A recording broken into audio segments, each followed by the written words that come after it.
इस लेसन में मैं आपको बताऊंगी कि हम पाइथन में पेंडास को यूज करते हुए मिसिंग डाटा, अगर हमारे पास कोई डाटा अवेलेबल है उसमें डाटा वैल्यूज मिसिंग है तो हम उस पर कैसे काम करते हैं। देखें, ये मैंने एक एक्सेल फाइल बनाई है और ये CSV कॉमा सेपरेटेड वैल्यूज हैं। ये फाइल मैंने खुद बना के सैम्पल फाइल है। अगर आप चाहते हैं काम करना तो आप गूगल पे free sample file CSV files होती हैं उसको आप डाउनलोड कर लें और उस पर भी आप प्रैक्टिस कर सकते हैं। लेकिन ये एक सिंपल मैंने आपके लिए फाइल बनाई है। इसमें एक डेज कॉलम है, एक स्टडी है, एक प्ले स्लीप ईट, राइट। जैसे है सपोज जनवरी 1 2019 को आपने 9 आवर्स स्टडी किया, 5 आवर्स प्ले किया, 8 आवर्स स्लीप किया और आपने पिज्ज़ा खाया। सिमिलरली इसमें देखिए ये जहाँ पे ये ब्लैंक है ये वैल्यूज मिसिंग है, इस पे हमने काम करना है। तो इस लेसन में मैं आपको क्या बताऊंगी, इस लेसन में हम सीखेंगे fill N function, drop N और इंटरपोलेट। क्या मीनिंग है इसका? Fill N to fill missing values using different ways. ये जो मिसिंग वैल्यूज हैं हमारे पास देखिए एक्सेल फाइल में आपको नजर आ रही हैं, इसको हमने फिल एन फंक्शन यूज करके फिल करना होगा। ड्रॉप एन या ड्रॉप एन अगर हमारे पास बहुत ज़्यादा डाटा है जिसमें हमारे पास ये वैल्यूज मिसिंग हैं तो हम उनको ड्रॉप भी कर सकते हैं। और interpolate to make a guess और मिसिंग वैल्यूज, कि हम अपने आइडिया से हम अपना कोई गैस अप्लाई करेंगे कि यहाँ क्या वैल्यूज हो सकती हैं। तो ये 3 पॉइंट्स मैं आपको इस लेसन में बताऊंगी। सबसे पहले आपने क्या करना है, इंपोर्ट करना है पेंडास एज PD। पेंडास जो एक लाइब्रेरी है, ये जुपिटर नोटबुक में आपके पास ये फंक्शन लिखने से आ गई। अब हम काम शुरू करते हैं। देखिए सबसे पहले मैंने आपको क्या बताया था, ये जो एक्सेल फाइल हमारे पास मौजूद है मैंने इसको अपनी USB जो कि F ड्राइव है वहाँ सेव किया है। आपने यहाँ पे इसकी लोकेशन लिखनी है, data frame is equal to pd.read_csv comma separated values file है आपके पास, ये एक्सेल फाइल नहीं है। आपने एक्सटेंशन बहुत ध्यान से लिखनी है। क्या कहाँ ये रखी हुई है, ये मैंने अपनी USB में जो कि F ड्राइव है रखी है। क्या नाम है, मिसिंग डाटा। यहाँ पे भी आप देख सकते हैं कि फाइल का नाम है मिसिंग डाटा .csv, आपने कोटेशन में लिखना है। और ये हमारा डाटा फ्रेम बन गया। मैं इसको जब रन करवाऊंगी तो एग्जैक्ट सेम डाटा फ्रेम आपके पास यहाँ आ गया जो कि हमारे पास एक्सेल में मौजूद था। लेकिन देखिए जहाँ पे ये ब्लैंक आपके पास थे, कोई वैल्यू नहीं थी, वहाँ NaN वैल्यू आ गई। अब क्या है, हम चाहते हैं कि ये हमारे पास ये जो कॉलम्स है, एक डेज कॉलम है, एक स्टडी कॉलम है, प्ले कॉलम है, इसका हम डाटा टाइप चेक करना चाहते हैं कि इसका क्या डाटा टाइप है। तो उसके लिए आपने ये फंक्शन यूज करना होगा। देखिए मैंने यहाँ कमेंट्स में भी लिखा है check the data type of columns. तो फर्स्ट लाइन आपने एज इट इज सेम लिखनी है, जहाँ पे आपकी फाइल पड़ी है उसका लोकेशन आप बताएंगे। टाइप फंक्शन से आपको डाटा टाइप मिल जाएगा। जैसे ये ईट है हमारे पास, राइट, एक कॉलम है ईट का, तो मैंने यहाँ लिखा कि टाइप DF यानी इस डाटा फ्रेम में डॉट ईट, इसका क्या डाटा टाइप है। इसको जब हम रन करवाएंगे तो आपके पास आ जाएगा स्ट्रिंग। देखिए ये स्ट्रिंग है, कैरेक्टर्स हैं, ये स्ट्रिंग में आपके पास आ गया। सिमिलरली अगर मैं इसको स्लीप कर देती हूँ या प्ले कर देते हैं, इसको मैं आपको स्लीप करके दिखा देती हूँ क्योंकि हम इसको स्लीप बना देते हैं। आपने ये बाकी फंक्शंस पे भी ट्राई ज़रूर करना है। तो देखें ये हमारे पास फ्लोट आ गया, ये देखें हमारे पास ये डेसिमल में नंबर है तो ये फ्लोट आ गया। सिमिलरली आप स्लीप, स्टडी और डेज का, अब मैं आपको डेज का करके बताती हूँ क्योंकि हमने डेज पे काम करना है। देखें ये जो फर्स्ट कॉलम है आपके पास डेज, इसमें मैंने डेट लिखी हुई है, राइट। इसका डेटा टाइप तो यही होना चाहिए, लेकिन जब हम इसको रन करवाते हैं तो ये स्ट्रिंग आ गया। अब मुझे ये स्ट्रिंग नहीं चाहिए, मैंने इसको कन्वर्ट करना है टाइम में, डेट टाइम जो इसका डाटा टाइप है उसमें कन्वर्ट करना है। तो देखिए यहाँ मैंने लिखा है convert days column into date data time. उसके लिए आपने क्या करना होगा, पार्स अंडरस्कोर डेट्स, ये फंक्शन यूज करना है आपने। Parse underscore dates is equal to, और यहाँ पे आपने डेज लिखना है कोटेशन में कि ये कॉलम है जिसको मैंने डेट में कन्वर्ट करना है। अब जब मैं अपना डाटा फ्रेम को रन करवाऊंगी तो आप देखेंगे कि ये हमारे पास देखें डेज ऐसी लिखी हुई आ गई। पहले क्या था इसमें डिफरेंस था, पहले देखें ये आपके पास ये स्ट्रिंग था, अब ये कन्वर्ट हो गई। अगर आपको है कि नहीं मैं इसको चेक कर लें। अब हम चेक करें कि इसका डाटा टाइप क्या होगा, तो वही फंक्शन आपने अप्लाई करना है, लेकिन यहाँ DF डॉट डेज करना है, राइट। ईट स्लीप हमने पहले चेक किया था, डेज भी किया था। अब हम इसको रन करते हैं तो देखें टाइम स्टैम्प आपके पास ये आ गया, तो ये बिल्कुल ठीक हो गया। और ये फंक्शन आपने कहाँ से पढ़ने हैं, आपने गूगल पे जाके पेंडास देखिए मैं आपको दिखा देती हूँ। Data frame fill N A function, right, fill N A पे मैं पहुंचूंगी तो बताऊंगी, लेकिन ये आपके पास सारे फंक्शन यहाँ मौजूद है, आप इसको डिटेल में देख सकते हैं। अब क्या है हमारे पास, आपको मालूम हो गया कि हमने डेज को टाइम स्टैम्प में कन्वर्ट कर लिया।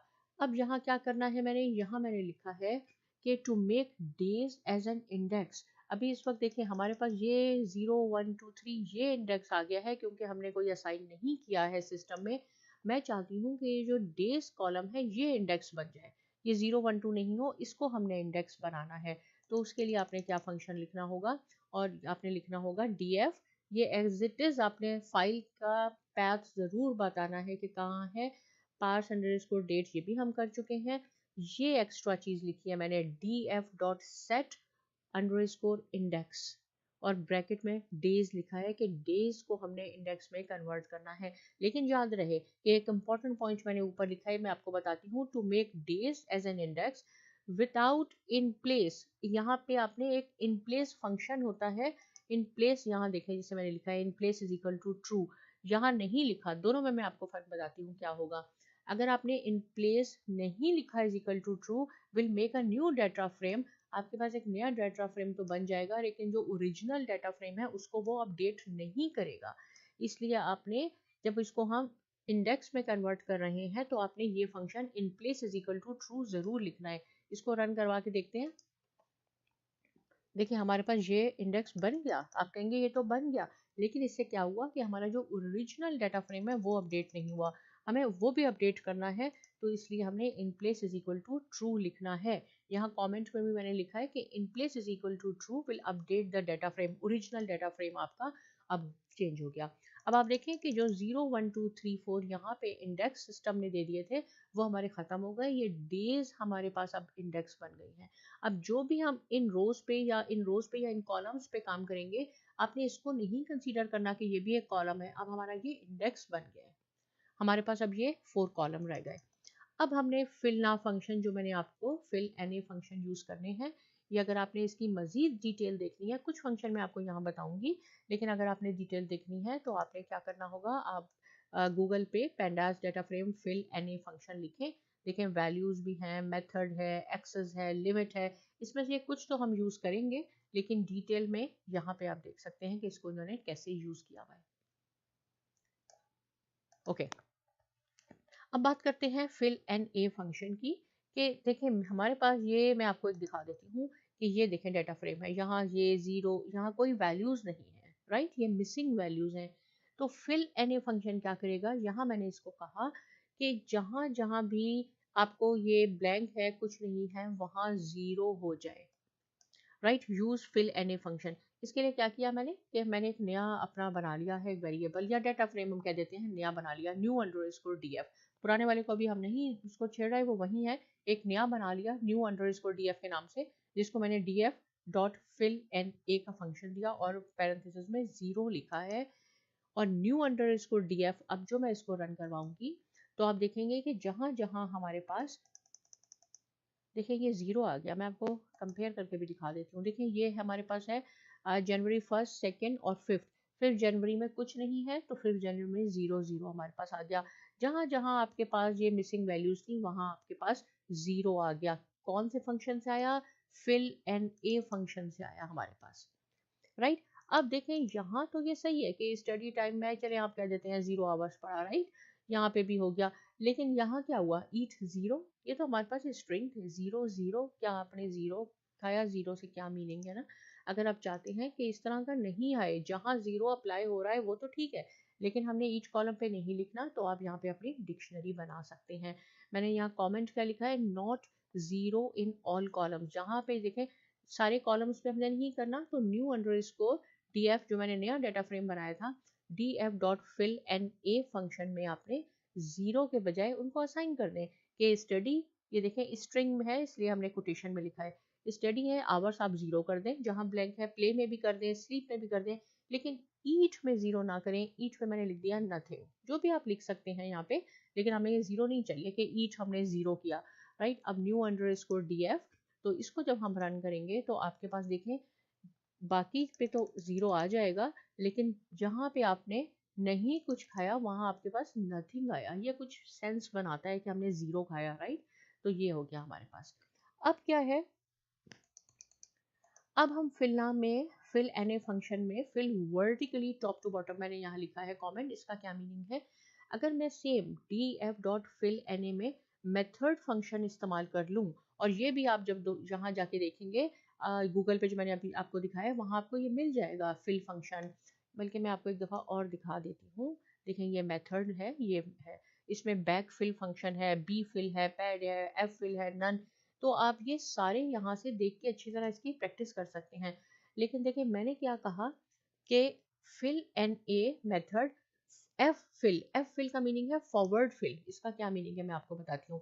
देखिए ये डाटा जैसे हमारे पास है, तो ये है 9 7 के बाद ये ब्लैंक है, तो यहाँ मैंने यूज किया है एफ फिल यानी फॉरवर्ड फिल। ये नेक्स्ट में भी ये वाली कॉपी हो जाएगी, फॉरवर्ड ऐसे आ रहा है टॉप टू बॉटम, ये यहाँ आ जाएगा।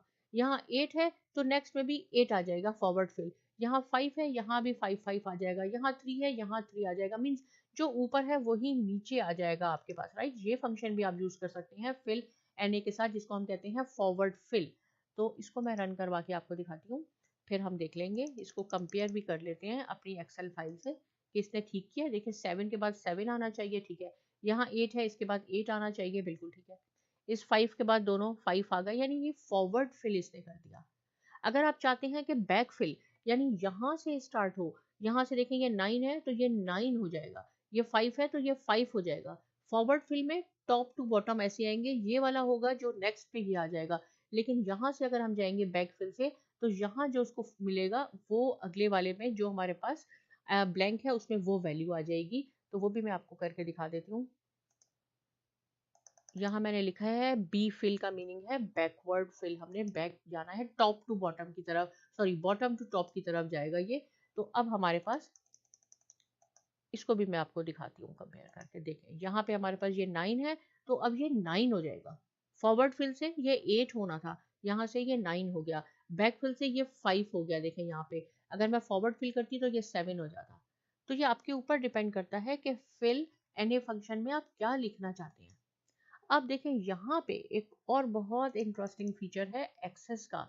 एक्सेस का क्या मीनिंग है, fill horizontally from left to right. अगर मैंने यहाँ तो ये सिंपल यूज किया है बैक फिल, तो ये वर्टिकली इसने फिल किया कि यहाँ अगर सपोज 5 था तो नेक्स्ट इसने 5 कर दिया, राइट। और बैकवर्ड में क्या हुआ था कि ये 9 था तो इसने इसको 9 कर दिया था। ऐसे वर्टिकली कर रहा है काम। लेकिन अगर हम axis is equal to columns का फंक्शन ये यूज कर लेंगे, तो ये हॉरिजॉन्टली काम करेगा। कैसे होगा, ये ऐसे होगा। फॉरवर्ड फिल में क्या होगा, यहाँ पे 7 है, इसको भी 7 कर देगा, राइट। 9 है, इसको भी 9 कर देगा, इसको भी 9 कर देगा। फॉरवर्ड फिल ऐसे अगर आपने एक्सेस का यूज किया है, एक्सेस के साथ फॉरवर्ड फिल, और अगर आपने एक्सेस के साथ बैक फिल का किया है, तो आपके पास ये राइट टू लेफ्ट जाएगा। यानी ये 5 है तो ये 5 हो जाएगा, राइट। ये 3 है तो ये 3 हो जाएगा। ये दोनों मैं आपको फंक्शन करके दिखाती हूँ कि फॉरवर्ड फिल और एक्सेस में क्या होगा। इसको हमने रन किया, ये हॉरिजॉन्टली, एक्सेस से हॉरिजॉन्टली काम होगा। अब आप देखें, इसको मैं ओपन करती हूँ, ये 7 है, राइट। 7 के बाद ये 7 हॉरिजॉन्टली हो गया, राइट। और यहाँ पे तो नहीं था तो इसलिए यहाँ पे NaN वैल्यू आ गई। अब हम इसी को बैकफिल से करते हैं। अब ये यहाँ से स्टार्ट होगा, तो हमने इसको किया, इसको हम रन करवाते हैं तो आप देखेंगे कि ये हमारे पास, अब इसको कंपेयर कर लेते हैं अपने डाटा से। तो देखेंगे 5 है और 5 के बाद 5 आ गया, राइट। यहाँ कुछ नहीं है तो ये NaN वैल्यूज होंगी। तो क्या हुआ, हमने एक्सेस के फंक्शन से हॉरिजॉन्टली, अगर हमने बैकफिल के साथ एक्सेस भी लगा दिया तो ये हॉरिजॉन्टली मूव होगा। अगर बैकफिल है तो यहाँ से राइट टू लेफ्ट होगा, और अगर फॉरवर्ड फिल है तो लेफ्ट टू राइट होगा, लेकिन हॉरिजॉन्टली होगा। और अगर हमने एक्सेस हटा दिया तो ये वर्टिकली होगा। अब क्या है, यहाँ पे मैंने इसको कहा कि fill N A method F हमने फॉरवर्ड फिल करना है, और लिमिट है इसकी 1। इट मीन्स, इसका क्या मीनिंग है, लिमिट फंक्शन का क्या मीनिंग है। देखिए यहाँ मेरे पास 2 ब्लैंक्स हैं, और मैंने लिमिट लगाई है कि ये सिर्फ यहाँ पे एक 1 तक जाएगा, इसको फिल कर दे बस, राइट। तो हम क्या करेंगे, यहाँ पे भी ऐसे होगा, अगर ये 2 ब्लैंक्स होते हैं तो यहाँ पे ये 7 करता, नेक्स्ट में ये 7 नहीं करता। मैं अभी आपको दिखाती हूँ। ये 5 है, इसकी लिमिट है यहाँ, फॉरवर्ड फिल है, यानी ये टॉप टू बॉटम जाएगा और एक सेल को फिल करेगा, इसको फिल नहीं करेगा। ये देखें, इसको हमने रन किया तो आपके पास जो आउटपुट आई, इसको हम कंपेयर करते हैं अपनी एक्सेल फाइल से। देखें, यहाँ 5 आ गया, ये 5 आ गया फॉरवर्ड फिल, और ये NaN, ये NaN है, और यहाँ तो 7 आ गया क्योंकि हमारे पास एक ही ब्लैंक था। अगर यहाँ 2 ब्लैंक होते तो सिर्फ एक ब्लैंक फिल होता और दूसरे में NaN आ जाता, क्योंकि मैंने लिमिट 1 की है। आप इसको लिमिट 2 भी करके चेक कर सकते हैं, लिमिट 3 भी करके चेक कर सकते हैं, और बैक फिल में भी बिल्कुल ऐसे होगा। बैक फिल में क्या होगा, यहाँ से स्टार्ट होगा, जैसे यहाँ पे इस वाले 5, यहाँ 5 आ जाएगा लेकिन ये ब्लैंक हो जाएगा। इसको भी हम करके दिखाते हैं, ताकि इसको भी हम करके देख लेते हैं, ताकि आपके पास बिल्कुल ज़्यादा अच्छा कॉन्सेप्ट हो जाए। देखें, ये तो हमारे पास हो गया ये 2, और इसके बाद तो एक ही ब्लैंक था इसलिए 2 फिल हो गया, लेकिन 5 के बाद एक 5 फिल होगा क्योंकि लिमिट 1 की हुई है और नैन और दूसरे वैल्यू में नहीं होगी। अब आप इसको 2 करके देख लें, यहाँ पे थोड़ा सा अपना डाटा खुद बनाएं, या 2-3 लाइन आप स्किप कर दें और फिर उसको आप लिमिट 1 दें, 2 दें। 2 देंगे तो 2 लाइन्स तक फिल हो जाएगा, नेक्स्ट आपके पास नैन आ जाएगा, राइट। ये छोटा सा डाटा इसलिए मैं खुद बनाती हूँ ताकि आपको कॉन्सेप्ट अच्छी तरह समझ में आ जाए। अब हम चलते हैं और बात करते हैं इंटरपोलेट की। इंटरपोलेट से मैंने आपको क्या बताया था कि ये गैस, अच्छा आपको गैस बताता है, to make a guess, right. df dot interpolate, पहले मैं इसको रन करवाती हूँ और फिर आपको बताती हूँ कि इसका क्या फंक्शन हुआ। ये देखें, ये हमारे पास ओरिजिनल डाटा था, यहाँ था 9 आवर्स आपने स्टडी की, फिर आपने 7 आवर्स स्टडी की, तो इंटरपोलेट ने गैस किया ओके नेक्स्ट डे आपने 6 आवर्स स्टडी की होगी, फिर आपने 5 आवर्स स्टडी की होगी, यहाँ 8 आ गया, तो फिर इसने गैस किया आपके लिए कि आपने यहाँ, अच्छा ये 8 है, फिर 9 किया, तो बीच में 8.5 आवर्स आपने स्टडी की होगी। सेम थिंग यहाँ पे भी इसने अपने गैसेस बता दिया कि अच्छा यहाँ 5 आवर्स प्ले किया है और यहाँ पे भी 5 आवर्स प्ले किया है, तो इसके बीच में भी आपने 5 आवर्स ही प्ले किया होगा। यहाँ आपने 3 आवर्स प्ले किया, यहाँ आपने 2 आवर्स प्ले किया, तो फिर देखें, इसको देख के इसने कहा अच्छा फिर ठीक है आपने यहाँ 2.5 आवर्स प्ले किया होगा।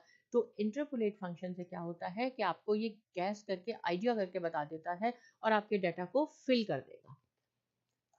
अच्छा जी, आगे चलते हैं। अब आगे क्या लिखा है मैंने ये कमेंट में, use time for better estimation और guess for the missing values.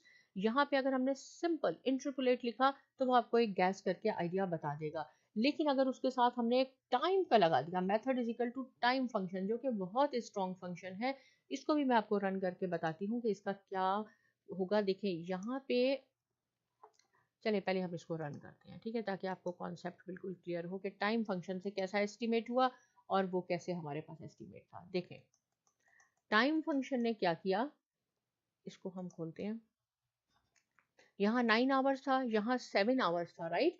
Time function ने ये कहा अच्छा यहाँ पे तो है 5 आवर्स, लेकिन आप देखें कि ये है 6 और ये है 5 जनवरी, ये 6 जनवरी, बीच में 3rd और 4th तो मिसिंग है हमारे पास, 2 डेट्स तो हमारे पास है नहीं, राइट। पहले वाले से क्या हो गया था, हमारे पास सिंपल जो इंटरपोलेट किया था, इंटरपोलेट ने हमें 6 आवर्स दे दिए थे, उसमें ये कंसिडरेशन नहीं हुई कि फर्स्ट, सेकंड और 3 और 4 डेट्स तो मिसिंग है, 9 आवर्स, 7 आवर, ओके 6 है। लेकिन इसमें क्या हुआ, जब हमने टाइम का स्ट्रॉन्ग फंक्शन लगाया तो उस बिना पे ये हुआ कि ये 9 आवर्स हैं जनवरी 1 के, फिर ये जनवरी 2 है, बीच में 3 और 4 जनवरी मिसिंग है, मे बी उसमें 6 आवर्स हो, उसमें 6.5 आवर्स हो, तो इसलिए इसने और अच्छा एस्टिमेट लगा लिया कि ये जनवरी 6 के क्लोज होगा। 5 है और यहाँ 5.5 है, बीच के जो 6 और 6.5 है वो जो 2 डेज मिसिंग है उस टाइम फ्रेम में चले गए हैं। तो ये बहुत अच्छा है, सेम सेम थिंग इसने यहाँ पे भी अप्लाई की है, दूसरे कॉलम्स में भी। तो method is equal to time, interpolate आपके पास एक गैस दे देगा, लेकिन अगर बहुत अच्छा आपने एस्टिमेशन करना है अपनी मिसिंग वैल्यूज पे, तो आपने टाइम फंक्शन यूज करना होगा, method is equal to time. अच्छा जी, अब है हमारे पास drop NA, to drop missing values. अगर मैं आपसे कहती हूँ कि ये जहां जहां भी मिसिंग है, देखिए यहाँ एक मिसिंग वैल्यू है, ये सारी मिसिंग वैल्यूज हैं, यहाँ भी 1 मिसिंग वैल्यू है, यहाँ 2 मिसिंग वैल्यूज हैं, यानी जहां पे भी मिसिंग वैल्यू एक भी है वो सारी ड्रॉप कर दे। इसको हम रन करवाते हैं तो आपके पास क्या आएगा, आपके पास आ गए 3 कॉलम्स आ गए जिसमें कंप्लीट डाटा था, बाकी किसी ना किसी में एक मिसिंग था, किसी में 2 मिसिंग थे, किसी में कुछ नहीं था। राइट? हम ऐसा नहीं चाहते। हम चाहते हैं कि अगर किसी में एक पॉइंट भी मौजूद हो, एक डाटा वैल्यू भी मौजूद हो, जैसे इसमें एक डाटा वैल्यू भी मौजूद है, तो वो भी आ जाए। जिसमें कुछ नहीं है वो तो नहीं आए, लेकिन जिसमें एक भी है वो आ जाए। तो हम लिखेंगे how function to drop the rows which do not have any data. Right? जिसमें एक भी डाटा नहीं है, तो आप देखें कौन सी ऐसी रो है, ये है जनवरी 5th, ये ड्रॉप हो जाएगी। बाकी किसी में एक डाटा वैल्यू है, किसी में 2 डाटा वैल्यूज है, वो आनी चाहिए। तो उसके लिए क्या फंक्शन है, उसके लिए all, how is equal to all का फंक्शन आपने यूज करना है, और इसको आप रन करवाएंगे तो हम देखेंगे कि हमारे पास ये आ गई। लेकिन जनवरी 5th नहीं आई, क्योंकि एक डेट ऐसी है जिसमें कोई वैल्यूज नहीं है, बाकी में कुछ ना कुछ मौजूद है। किसी में एक वैल्यूज है, किसी में 2 है, या नहीं है वहां NaN वैल्यूज आ गई। राइट? तो ये कहाँ से हमने कौन से फंक्शन से सीखा, drop NA how is equal to all. अगर आप how is equal to all नहीं लगाएंगे तो अगर किसी में एक वैल्यू भी है तो वो उसको भी डिलीट कर देगा, और जिसपे कंप्लीट डाटा है वो आपके पास आएगा। अब आपके पास है एटलीस्ट वन नॉन, यानी नॉन वैल्यू है, इसके लिए आपने threshold is equal to 1 set किया है कि अगर एक वैल्यू है आपके पास डाटा में, जैसे मैं आपको दिखा देती हूँ, इस वाले में हमारे पास सिर्फ एक है, एटलीस्ट एक है तो वो भी आ जाए। राइट? मैंने थ्रेशोल्ड यहाँ सेट कर दिया है, तो इसके लिए भी वही होगा कि जनवरी 5th आपके पास नहीं आएगा, बाकी आ जाएगा, क्योंकि सब में एक से ज्यादा वैल्यू है, किसी में एक है, किसी में 2 है, लेकिन जनवरी 5th में कुछ नहीं है, वो नहीं हुआ। लेकिन अगर मैं थ्रेशोल्ड 2 सेट कर दूं कि जिसमें 2 वैल्यूज हैं वो आए, तो देखिए ये जनवरी 9th में नहीं आएगा, क्योंकि इसमें एक वैल्यू है। मैं अपना थ्रेशोल्ड सेट कर रही हूँ 2, एटलीस्ट 2 वैल्यूज होनी चाहिए। तो हम जब इसको रन कर लेंगे तो देखिए इसके पास, आपके पास जनवरी 9th भी चला गया और जनवरी 5th भी चला गया। तो इस लेसन में हमने कुछ फीचर सीखे हैं, फिल NA के, ड्रॉप NA की, और इंटरपोलेट के। इंटरपोलेट क्या कहता है, आपको गैस देता है आपकी मिसिंग वैल्यूज पे। अगर आपने बहुत ज़्यादा अच्छा गैस करना है तो आपने टाइम फंक्शन यूज करना होगा। ड्रॉप NA है, फिल NA है, आप इसकी प्रैक्टिस कीजिए, अपने सिनेरियोज बनाएं। कोई क्वेश्चन है, कोई पॉइंट जो समझ में नहीं आया, आप पूछ सकते हैं। साथ में साइमा एकेडमी को सब्सक्राइब कीजिए, और बहुत शुक्रिया।